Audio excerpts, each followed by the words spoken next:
In our area and across the country, police are holding events to bond with their communities today. It's called National Night Out and includes open houses at precincts and also events at local parks or other facilities.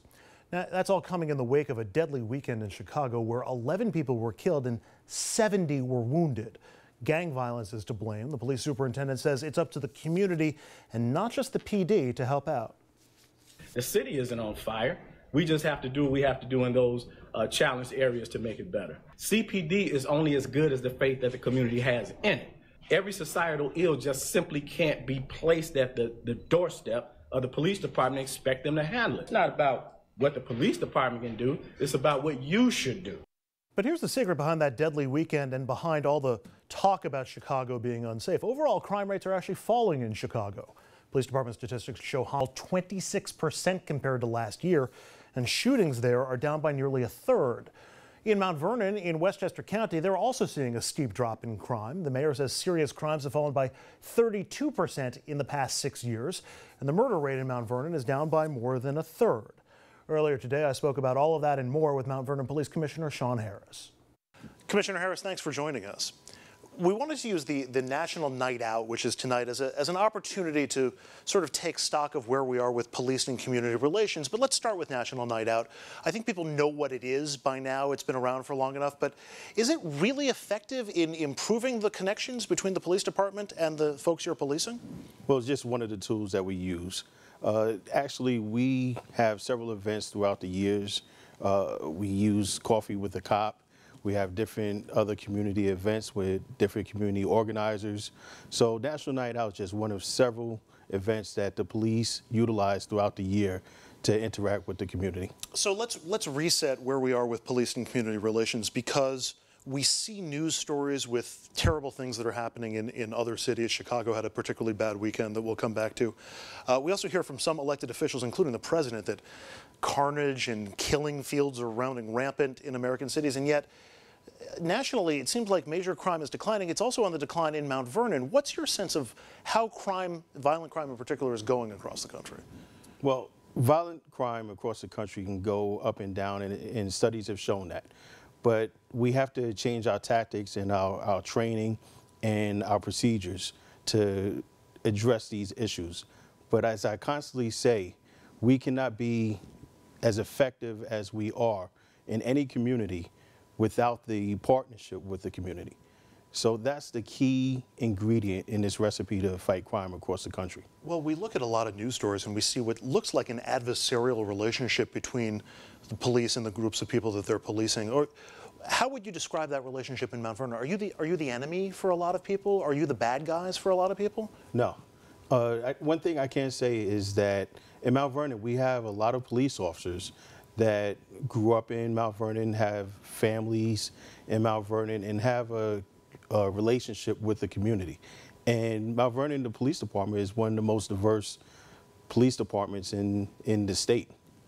How important is that diversity? Because in a lot of these other cities that are having problems, there tends to be a difference in the composition of the community. The community tends to have a lot more people of color than the police department then does. Mm-hmm. And I think a lot of people think that leads to or exacerbates some of the problems. Is that one of the secrets in Mount Vernon? Well, one of the things in Mount Vernon is because people like to see the things that we are doing as a police department, and they see the relationship that we have with our community through these different events. In other communities around the country, you have different socioeconomic issues where some of the people in the community don't necessarily want to be a part of a department that they see as their adversary. Mm-hmm. And one of the things that contributed to that is social media, and a lot of things being put on social media, the access to videos and video cameras from cell phones. That's policing is very hard now, and it's very different. So that's what deters some of the people in some communities around the country to want to be police officers. I know you heard about what happened in Chicago last weekend. 70 people shot, 11 people killed, so far no arrests. And the chief of police challenged the community to step up and help them in their efforts. Is there a sense that people in Mount Vernon are also stepping up when asked to by the department, why or why not, if they are or aren't?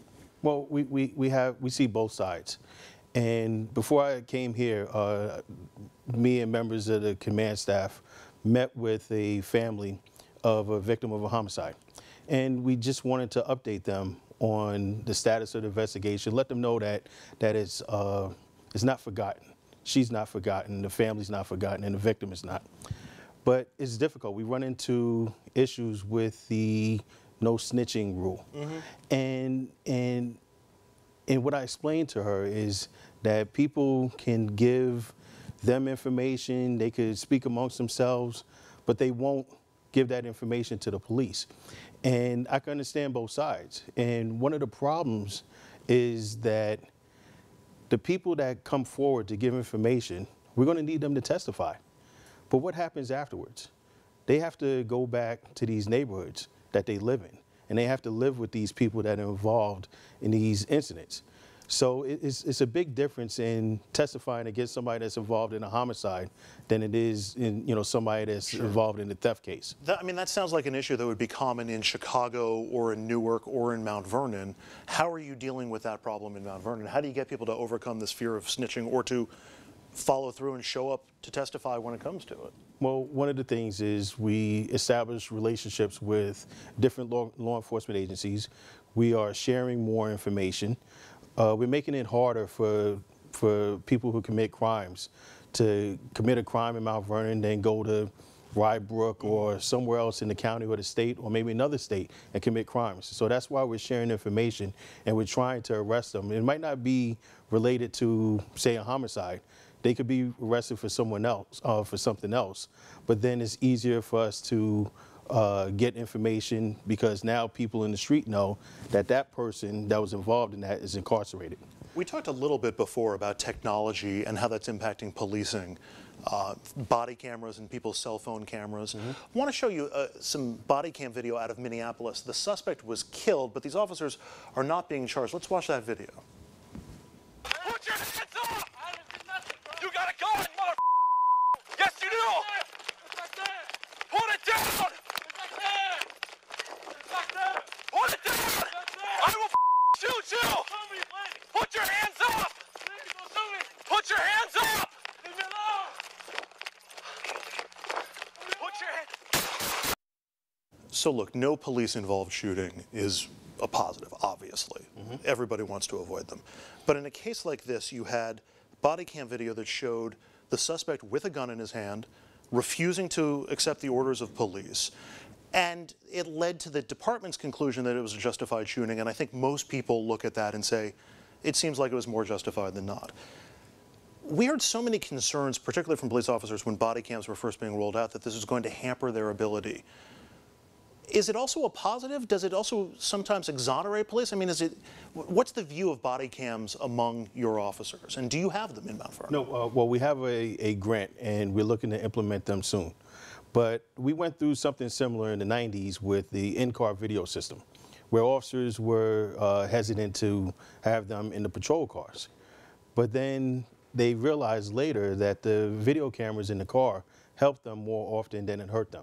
Because you have people that make claims against the police, and you go to the video, and it could either show what the victim or the complainant is saying, or it backs up what the officer is saying. So it's always good to have video in any situation, whether it's a body-worn camera or whether it's cameras and videos from citizens. We've also seen the flip side of that. We've seen videos, I remember one from South Carolina, I think last year, that showed a police officer shooting somebody in the back and dropping a gun, and it just made the officer look bad.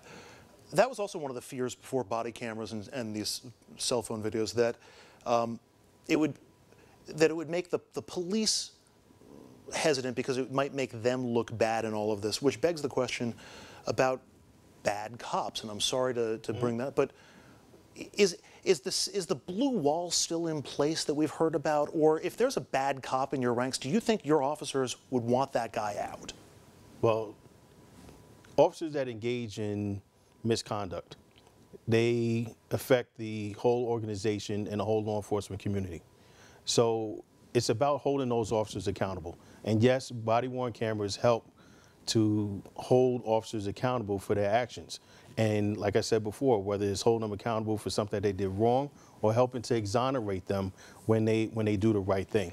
So it's for them. And that accountability, positive and negative, I would think helps your overall mission, because if people feel more confident in their department, in their police department, they'll be more likely to trust them, more likely to turn to them when they need them. Yes, because the more money that we have to pay in lawsuits for misconduct takes away from the raises that the officers deserve. Best of luck with the National Night Out. It's tonight in Mount Vernon and other communities across the country. Mount Vernon Police Commissioner Sean Harris. Commissioner, thanks for a few minutes. Thank you, Andrew. I appreciate you. Up next, Al Sharpton visited Florida to rally against the state's controversial Stand Your Ground law. Then the local sheriff promptly told the Reverend to get lost and go back to New York. We're going to look at Sharpton and ask whether he still has the political sway he once had, and if he's still a kingmaker here in our area.